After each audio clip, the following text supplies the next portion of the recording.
আজ আমরা অর্থনীতিবিদ জেফ্রি স্যাক্সের একটা খুব ইন্টারেস্টিং থিওরি নিয়ে কথা বলবো। তার মতে মার্কিন যুক্তরাষ্ট্রের বিশ্বজোড়ায় একাধিপত্যের যে ধারণাটা আমরা দেখে এসেছি সেটা আসলে একটা বিভ্রম ছিল, আর এই বিভ্রমের আড়ালে কিন্তু লুকিয়ে আছে ক্ষমতার ভারসাম্যের এক দীর্ঘমেয়াদী পরিবর্তনের গল্প। চলুন সেই গভীরের গল্পটাই আজ জেনে আসা যাক। তো চলুন গল্পটা শুরু করা যাক ১৯৯১ সাল থেকে, মানে যে বছর সোভিয়েত ইউনিয়ন ভেঙে গেল। তখন তো সবার কাছে এটাই মনে হচ্ছিল যে আরে বিশ্বমঞ্চে তখন খেলোয়াড় মাত্র একজনই, আর সে হলো মার্কিন যুক্তরাষ্ট্র, যেন একাই পুরো মাঠ জিতে নিয়েছে। আর শুধু মনে হওয়াই না, ওয়াশিংটন থেকে শুরু করে বলতে গেলে পুরো বিশ্বেই তখন একটা উৎসবের মেজাজ। সবাই যেন ধরেই নিয়েছিল যে হ্যাঁ, মার্কিন যুক্তরাষ্ট্রই এখন বিশ্বের একমাত্র সুপার পাওয়ার, প্রশ্নাতীতভাবে। আর এই ভাবনাটাই, এই আত্মবিশ্বাসটাই কিন্তু পরের কয়েক দশক ধরে আমেরিকার ফরেন পলিসিকে চালিয়ে নিয়ে গেছে। তারা নিজেদেরকে ভাবতে শুরু করেছিল বিশ্বের একমাত্র মোড়ল হিসেবে। কিন্তু এখানে একটা বড় প্রশ্ন চলে আসে, এই যে একমেরু মুহূর্তের কথা বলা হচ্ছে, এটা কি আদৌ সত্যি ছিল? মার্কিন আধিপত্যের এই ছবিটা কি বাস্তব, নাকি এর পেছনে অন্য কোনো গল্প আছে? আজকের আলোচনায় আমরা ঠিক এই প্রশ্নটারই গভীরে যাব। আর এখানেই অর্থনীতিবিদ জেফ্রি স্যাক্সের মূল পয়েন্টটা চলে আসে।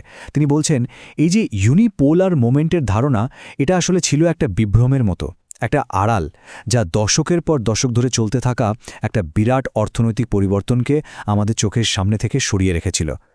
আসল ঘটনাটা তো ঘটছিল পর্দার আড়ালে। দেখুন, আমরা যখন শতকের দিকে তাকাই, আমাদের চোখে কি ভাসে? দুটো সুপার পাওয়ারের লড়াই, তাই না? কিন্তু আসল গল্পটা ছিল একটু ভিন্ন। পর্দার আড়ালে কিন্তু বিশ্ব অর্থনীতি ধীরে ধীরে তার ভারসাম্য ফিরে পাচ্ছিল। মানে একদিকে যেমন ইউরোপীয় সাম্রাজ্যগুলো দ্বিতীয় বিশ্বযুদ্ধের পর থেকে দুর্বল হচ্ছিল, ঠিক তখনই বিশ্বের অন্য প্রান্ত, বিশেষ করে এশিয়া, অর্থনৈতিকভাবে জেগে ওঠার একটা সুযোগ পেয়ে যায়।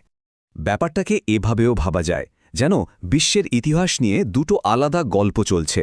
একটা হলো সেই দৃশ্যমান গল্পটা, যেটা সবাই দেখছিল, আমেরিকা বনাম সোভিয়েত ইউনিয়ন, সামরিক প্রতিযোগিতা, পারমাণবিক শক্তি, এসব। কিন্তু এর নিচেই অলক্ষ্যে আর একটা গল্প তৈরি হচ্ছিল, আর সেটা ছিল অর্থনৈতিক গল্প, পশ্চিমের সাথে বাকি বিশ্বের ব্যবধান কমে আসার গল্প। আর এই গল্পের মূল নায়ক এশিয়া। জেফ্রি স্যাক্স ঠিক এই কথাটাই বলছেন। তার মতে পারমাণবিক অস্ত্রের ঝনঝনানির চেয়েও আসল ঘটনাটা ছিল এশিয়ার এই অর্থনৈতিক উত্থান। ক্ষমতার ভারসাম্যের আসল খেলাটা কিন্তু এখানেই হচ্ছিল। তাহলে চলুন এবার একটু ফোকাস করা যাক এই গ্লোবাল শিফটের মূল ইঞ্জিনের দিকে, মানে এশিয়ার এই অবিশ্বাস্য অর্থনৈতিক পরিবর্তনের দিকে। শুরুতে একটা জিনিস মাথায় রাখা দরকার, এশিয়া কিন্তু সবসময় বিশ্বের জনসংখ্যার কেন্দ্রবিন্দু, মানে পৃথিবীর প্রায় ৬০% মানুষের বাস এই মহাদেশে। কাজেই এই অঞ্চলের অর্থনৈতিকভাবে আবার জেগে ওঠাটা ঐতিহাসিকভাবে একটা বিশাল ব্যাপার। স্যাক্সের মতে এশিয়ার এই ঘুরে দাঁড়ানোটা মূলত দুটো ধাপে হয়েছে। প্রথম ধাপটা ছিল ধরা যাক ১৯৫০ থেকে ২০০০ সাল পর্যন্ত।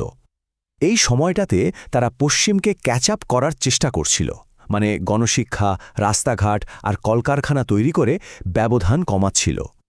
আর দ্বিতীয় ধাপটা শুরু হয় মোটামুটি ২০১০-এর পর থেকে। এই পর্যায়ে এসে তারা নিজেরাই উদ্ভাবনের নেতা হয়ে ওঠে, এমনকি কিছু কিছু প্রযুক্তিতে পশ্চিমকেও পেছনে ফেলে দেয়। আর সবচেয়ে মজার ব্যাপার কি জানেন?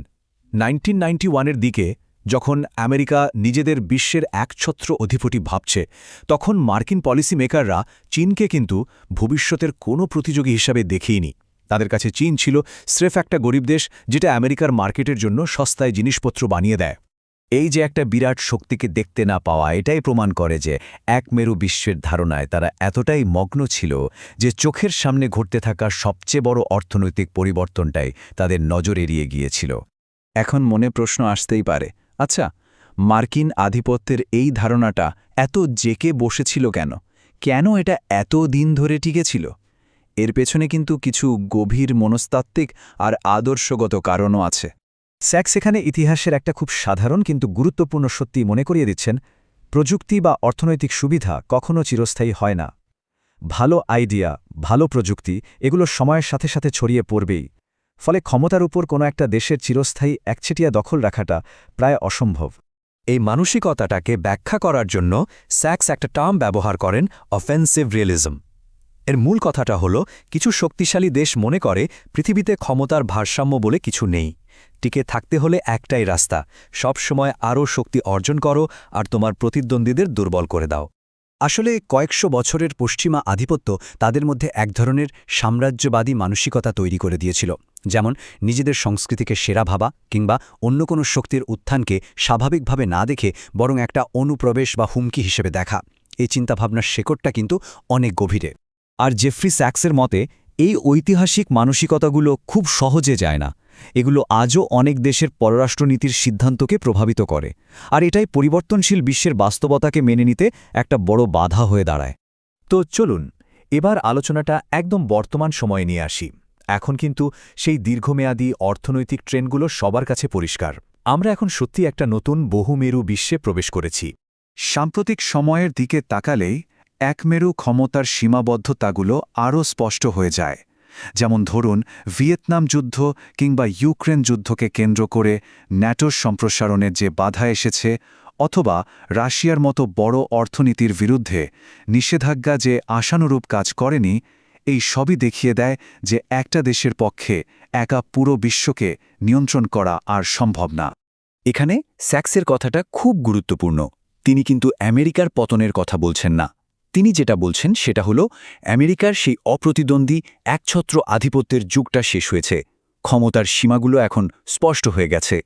তাহলে শেষ করার আগে একটা বড় প্রশ্ন রেখে যাই। যদি কোনো দেশের একক আধিপত্যের ধারণাটাই অস্থায়ী হয়, তাহলে এই নতুন বহুমেরু বিশ্বে ক্ষমতার আসল সংজ্ঞাটা কী হবে? ক্ষমতাকে শুধু সামরিক শক্তি দিয়েই মাপা হবে, নাকি অর্থনৈতিক উদ্ভাবন, প্রযুক্তি আর সহযোগিতার সক্ষমতা দিয়ে?